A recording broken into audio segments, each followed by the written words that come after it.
Bien, con nosotros, viejos amigos, pues hacía tiempo que no le oíamos el pelo por acá. Usted sabe cómo. Y no es porque esté calvo, porque tiene pelo. No. Y no los compromisos. Y a veces hasta el tránsito, don Mario, en esta ciudad. Usted es un héroe que llega aquí a tiempo. Bueno, eso sí, ¿verdad? Porque el viernes había quedado en venir igual, pero debido a los tapones que hay, fue imposible. No, venía en la autopista Duarte y eso. Sí, la verdad que es una tragedia. A mí es que me toca venir todos los días por aquí, eso es increíble, el tiempo que se pierde en los tapones. Bueno, encantado de tener por aquí Waldy. Waldy, como ustedes saben, primero que nada es un dirigente del PRM, es una figura muy cercana, en este caso sobre todo a David Collado, que él es especialista además en temas municipales, aparte de abogado. Waldy, vamos primero a empezar por la cosa municipal, porque por la experiencia que tú tienes. Fíjate, recientemente se modificó la ley de seguridad social, y entre las modificaciones que se adoptaron o las medidas que se han adoptado es eliminar, en este caso, o amortizar la deuda que tienen por un lado las MIPYMES con la seguridad social, con la finalidad de que puedan, en este caso, afiliar a sus trabajadores. Y también en el caso de los ayuntamientos. En la medida con los ayuntamientos ya se había advertido gente que es totalmente impagable, porque le han ido acumulando las multas, los recargos, etcétera, y eso ha multiplicado no sé por cuántas veces la de original.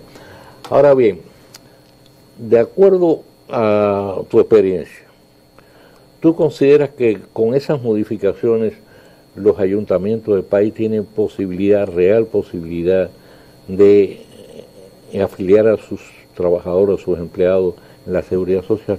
Mira, hay que verlo en esta perspectiva. ¿Cuánto debían los ayuntamientos? Su deuda sobrepasaba los 12.000 millones de pesos. Y los presupuestos generales de toda la municipalidad del país que llega a los ayuntamientos son 15.800 millones. Estaban incapacitados de pagarla. Al quitarle el amor y los intereses, la deuda se queda en 6.000 millones de pesos. 6.000. Pero los ayuntamientos están incapacitados de pagar 6.000 millones.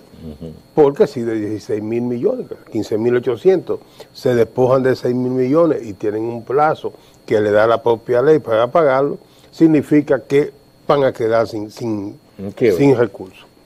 ¿Cuál es la realidad?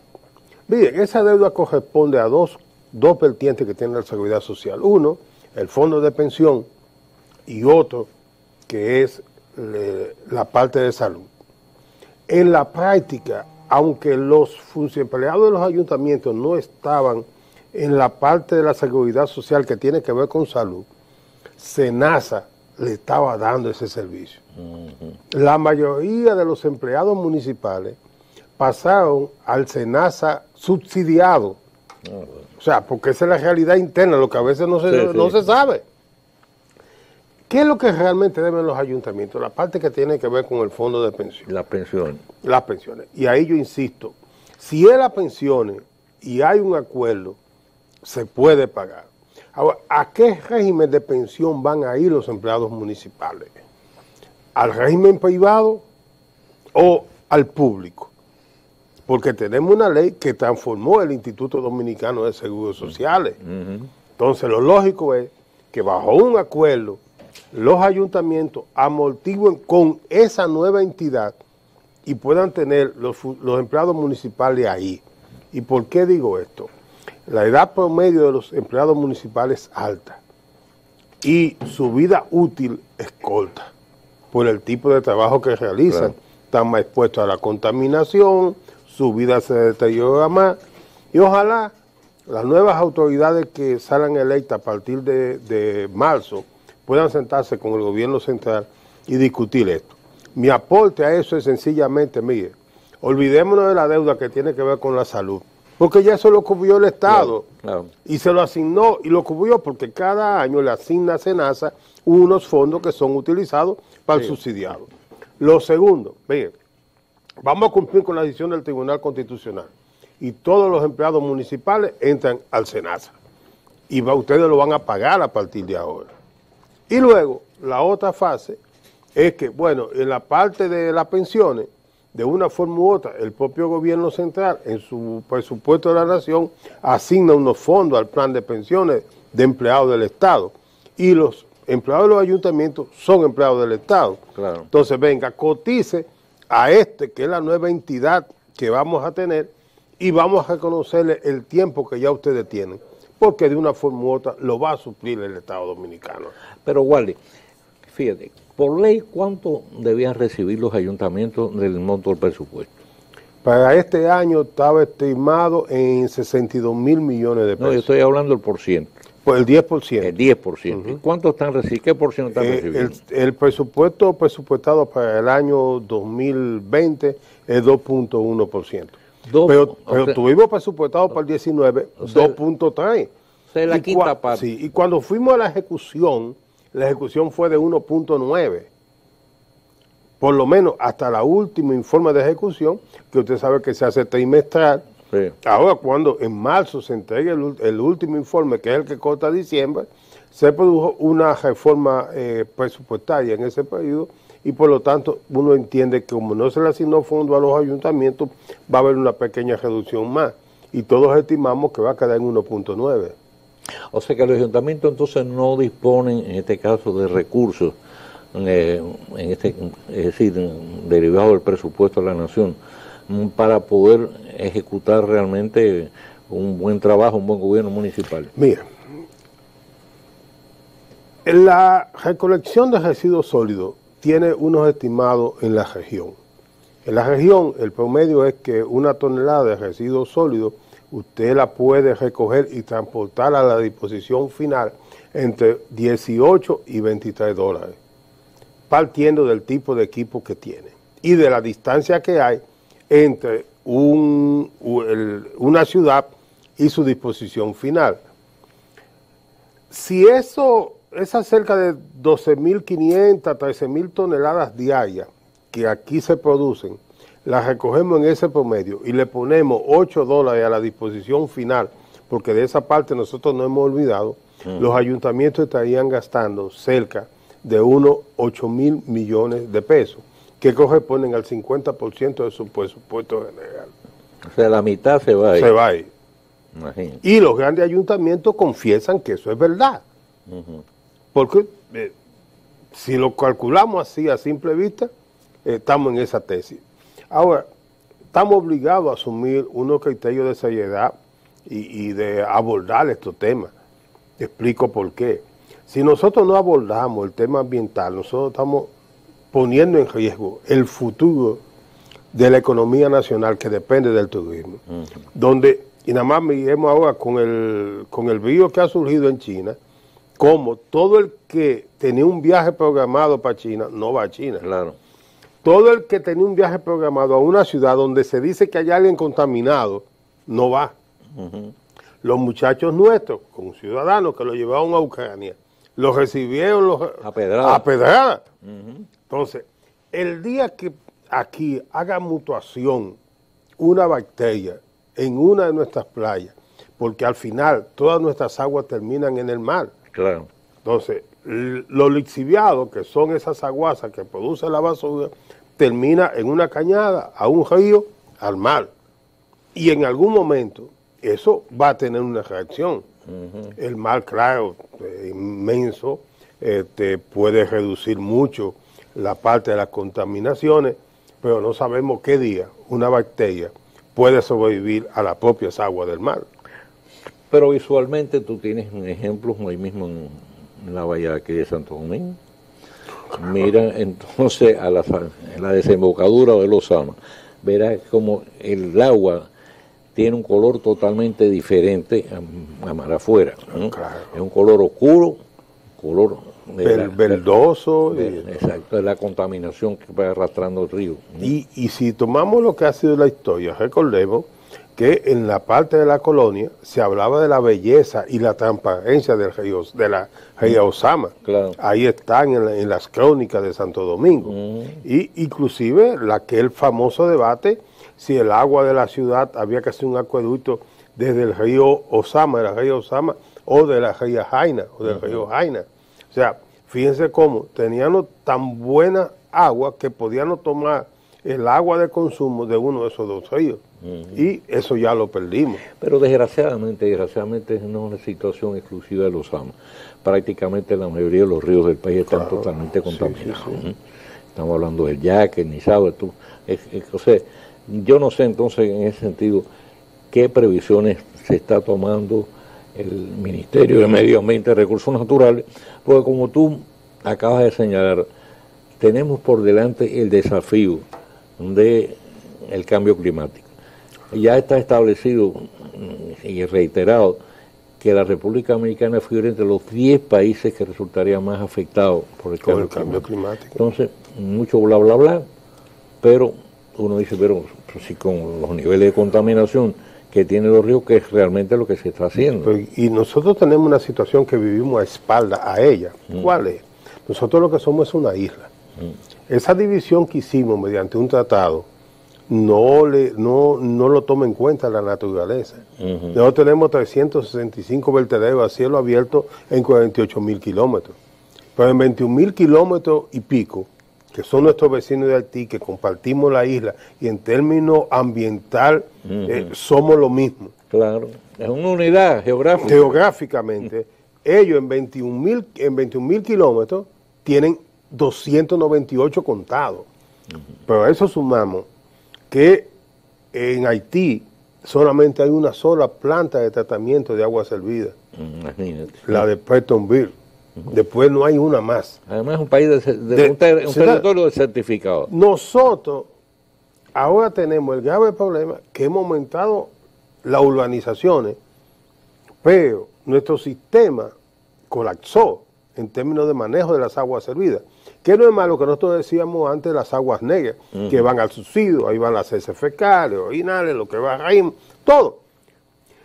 En Santo Domingo tenemos ahora una oportunidad, que es que la CAS y este muchacho Alejandro Montá, con muy buena visión, ha preparado una gran planta de tratamiento de agua servida, que nos garantiza inclusive que el desastre ambiental que hay en Duquesa podamos minimizarlo, llevando las aguas, los residuales de Duquesa a esa planta, porque él dejó las conexiones madres están ahí, que es lo más difícil. Y segundo, aunque ustedes no lo crean, la mayoría de esos camiones que ustedes ven limpiando pozos sépticos, terminan echando esas aguas servidas, ese lodo cloacal en Duquesa, y eso termina en el subsuelo, y de ahí baja al río Isabela, y de la Isabela a los Sama. Por eso, si usted se para en la Jacobo Magluta, en ese puente, sobre el río Isabela, usted va a encontrar que eso es lo que parece, es un paño verde. Pero ese paño verde lo que tiene abajo es contaminación. Es contaminación. Así mismo es. Bueno, aquí con frecuencia hemos traído a Osiris de León, y él ha hecho muchas advertencias en ese sentido de cómo las aguas negras se han ido filtrando por el subsuelo. Él dice que es una bomba de tiempo, que si en algún momento pudiera crearse una epidemia de grandes proporciones, porque prácticamente ha ido contaminando todo el subsuelo. Y yo recuerdo que efectivamente, yo una vez tuve la casa donde vivía, tenía un pozo, tenía su pozo séptico, distanciado del pozo, un pozo de agua. Ese pozo de agua nunca se pudo utilizar, fue cuando se me ocurrió hacer un análisis del agua. Un análisis de agua, que yo era una cosa espantosa, ¿no? Lo condena, así que ahí está. Y eso es una situación que se da prácticamente en toda la ciudad. Entonces, y lo grande es que muchas enfermedades que sufren nuestros hijos, que sufrimos nosotros, nuestras esposas, es resultado de eso. Porque la mayoría de todas estas torres, primero no tienen plantas de tratamiento, y las que lo tienen son pequeñas plantas que no se corresponden con la producción. Y lo segundo es que no hay un control de mantenimiento, y en eso tiene que jugar un papel importantísimo el gobierno de la ciudad, porque tiene esa responsabilidad conjuntamente con las corporaciones de acueductos, donde existen y salud pública y medio ambiente. O sea, fíjese, tenemos una coordinación de diferentes instituciones que convergen en este servicio que tiende como fin garantizar nuestra salud y al final la vida. Correcto. Bien, vamos entonces a hablar un poquito del tema nacional, porque yo vi que usted ya como un poco cansado. Yo imagino que eso fue la marcha de ayer. Un poco. Como que te ven los pies. No, y me quise, no tanto, me puse con un amigo a verla, a tomar fotos y uno se mueve de una esquina a otra, Sí. que no es lo mismo que el que la hace. Entonces, una esquina a otra me da la posibilidad de ver y analizarla. Sí, la marcha completa es para los muchachos. Sí, pero uno tiene que verla para poder. Ya los veteranos tienen que pasearse más bien el evento. Sí. Está bien, de todas maneras fue multitudinaria. Y hoy precisamente surgió la noticia inesperada y no sé, acelerada en este caso, porque todavía estamos pendientes de las elecciones municipales y sin embargo salió la información de que el PLD había acordado, había decidido en este caso postular a la doctora Margarita Cedeño, la vicepresidenta, por tercera ocasión consecutiva para la segunda posición del país. En las encuestas que se han hecho hasta ahora siempre, pues la doctora Cedeño pues figura en una posición muy preeminente en cuanto a simpatía del público, nunca ha estado vinculada prácticamente en temas de escándalo, ha dedicado todo el tiempo a una labor social, ha manejado todos los programas sociales del gobierno. Sin lugar a duda, es posiblemente y sin posiblemente la figura del PLD que goza de mayor crédito público y mayor reconocimiento. Entonces, me imagino que los politólogos, los críticos van a interpretar esa rápida escogencia de la doctora Margarita Cedeño como una respuesta del gobierno a la marcha de ayer, que sin lugar a dudas pues, fue una gran demostración de fuerza de la oposición. ¿Qué tú piensas? Mira, lo peor es que la marcha de ayer tuvo una acción muy especial. Para mí el gran ganador de la marcha de ayer fue Leonel Fernández. Con su fuerza del pueblo, abarrotaron la marcha con sus banderas, los otros partidos quedaron reducidos en términos de visión de propaganda, los mismos medios de comunicación que cubrieron la marcha estaban cubriendo desde el comienzo de la marcha y él la encabezaba, el primer grupo, eso lo benefició y creo que fue el gran beneficiado de esa marcha, por lo menos en términos de demostración de fuerza. Sí. Segundo, la escogencia de Margarita nos sorprende a todos, tenemos minutos y como usted dice, corresponde a los politólogos estudiarla. Ahora, Margarita tiene 16 años continuos, 8 como primera dama y 8 como vicepresidenta manejando planes sociales. Hasta dónde esos planes sociales, que en definitiva son clientelares, van a determinar frente a una oposición que en la actualidad ya tiene. Lo segundo, perdón, miren, ella es la esposa de Leonel Fernández, candidato que sale, funda un partido, siendo presidente del PLD. ¿Va eso a asumirlo la sociedad a Leonel como una víctima? O sea, Leonel sale beneficiado de la crisis que se genera en la Junta, porque él dice, mire, yo tenía razón, a mí me engañaron con ese mismo proceso, pasa a ser la víctima, y ahora su esposa aparece enfrentándolo a él en una misma candidatura, porque la candidatura presidencial tiene dos componentes, el presidente y el vicepresidente, claro. Es una sola boleta, o sea, esas dos boletas van a estar compitiendo. Entonces tú tienes el esposo encabezando una boleta y su esposa siendo la segunda parte de otra boleta. ¿Hasta dónde eso se ha producido en América Latina, en el sistema democrático o en el mundo? No lo sabemos, habrá que sentarse a estudiarlo e investigarlo. Acuérdate que son un país muy especial. Sí, son muy especiales. Margarita es una escogencia, tal como usted señala, yo coincido con usted, precipitada. Quizá dando respuesta a esa situación de Leonel, pero también una forma de estimular a unos candidatos a los puestos municipales que ante la protesta que se han generado y cómo la sociedad ha asimilado el fracaso de la Junta a un fracaso del propio PLD, porque todo el mundo sabe que esa fue una junta escogida por el PLD solo, no participó la oposición. O sea, esa es la junta que el PLD le presentó a la sociedad dominicana y esa es la junta que ha fracasado en este proceso. Ahora, se suma la protesta de los jóvenes y la protesta de una clase media y media alta que se manifiesta en esta semana. Y yo creo que eso lo precipita a escoger a una candidata vicepresidencial en ese sentido. Pero eso raya mucho también en la parte familiar, que eso también uno tiene que tener mucho cuidado en términos de manejarlo, en términos públicos. Pero esa es la realidad. Segundo, si bien Margarita es la mejor valorada, es bien valorada, en el PRM tú tienes a un David Collado que tiene la misma puntuación y a veces mejor puntuación de ella en términos de valoración.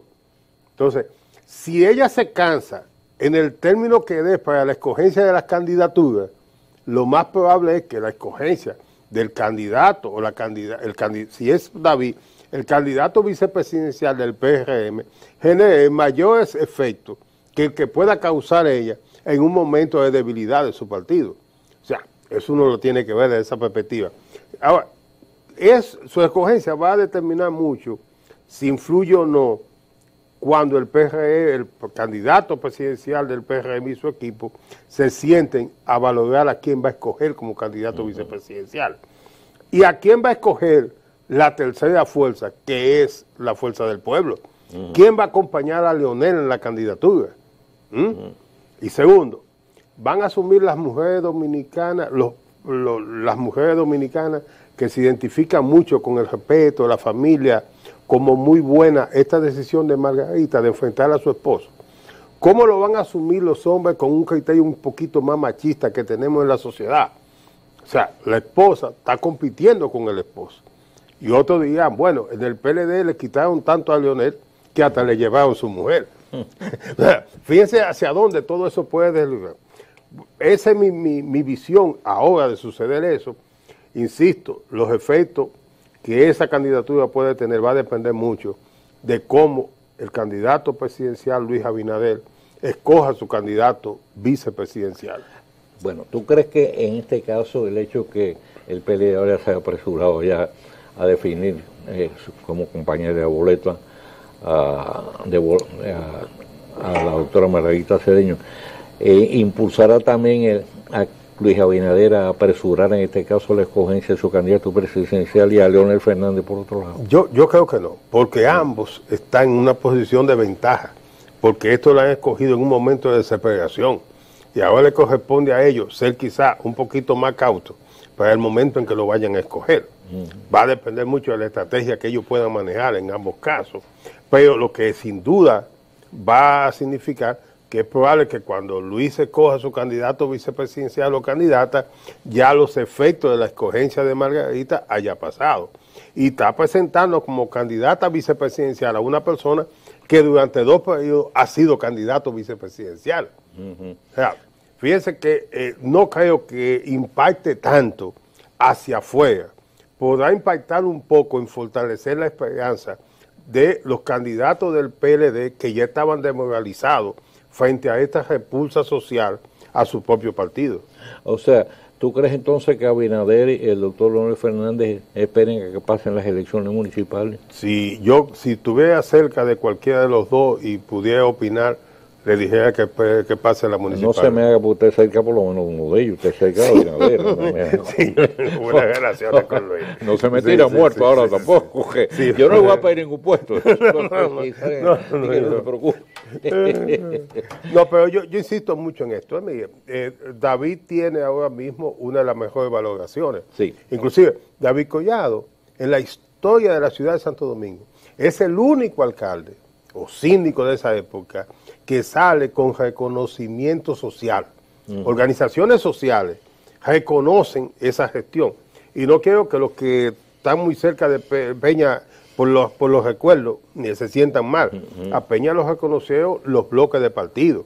Pero con David se está produciendo un reconocimiento de instituciones empresariales, de instituciones comunitarias y personalidades de la talla del doctor Jiminián. Y eso tiene otro mensaje. Sí, además es decir, con la encuesta que hicieron cuando él anunció que no se iba a reelegir como alcalde de la capital, tenía una valoración positiva, pero como de un 87%. Sí, y es el único que, siendo alcalde de la capital, estando en muy buen posicionado, no opta por una posición electiva ahí mismo, sino que dice yo declino, y tiene algo significativo. Es el único que ha cogido de la mano a alguien y le dice, yo apoyo este candidato, esta candidata, porque esto garantiza la continuidad de lo que yo he hecho. Eso le pone otra situación histórica, que todo eso hay que valorarlo en términos de cómo esta juventud que hoy está protestando puede asimilarse al criterio de que pudiera representarnos, porque de lo que se quejan estos muchachos es que a ellos no le dan oportunidad en los partidos políticos, que los partidos no hay una línea de transición generacional. Correcto. Y él puede representar esa imagen de la transición generacional. Bien, Wally, muchísimas gracias por haber Gracias, don Mario. Usted sabe que esto siempre está seguro y está abierto. Lo sé, don y no Mario. se me cansen las marchas. Mira, No. Ya lo que nos quede poco para las municipales. A ver si por lo menos. Y tengo que venir quiero venir ya en esta semana para que hablemos, la que viene, para que hablemos de la candidatura de Carolina y su oferta. Dígale, que esa es mi candidata. Dígale a Abinader que para la próxima marcha le busco una bicicleta o algo que se me Gracias, don Mario. Gracias, amigo televidente. Hacemos la pausa y volvemos en breve.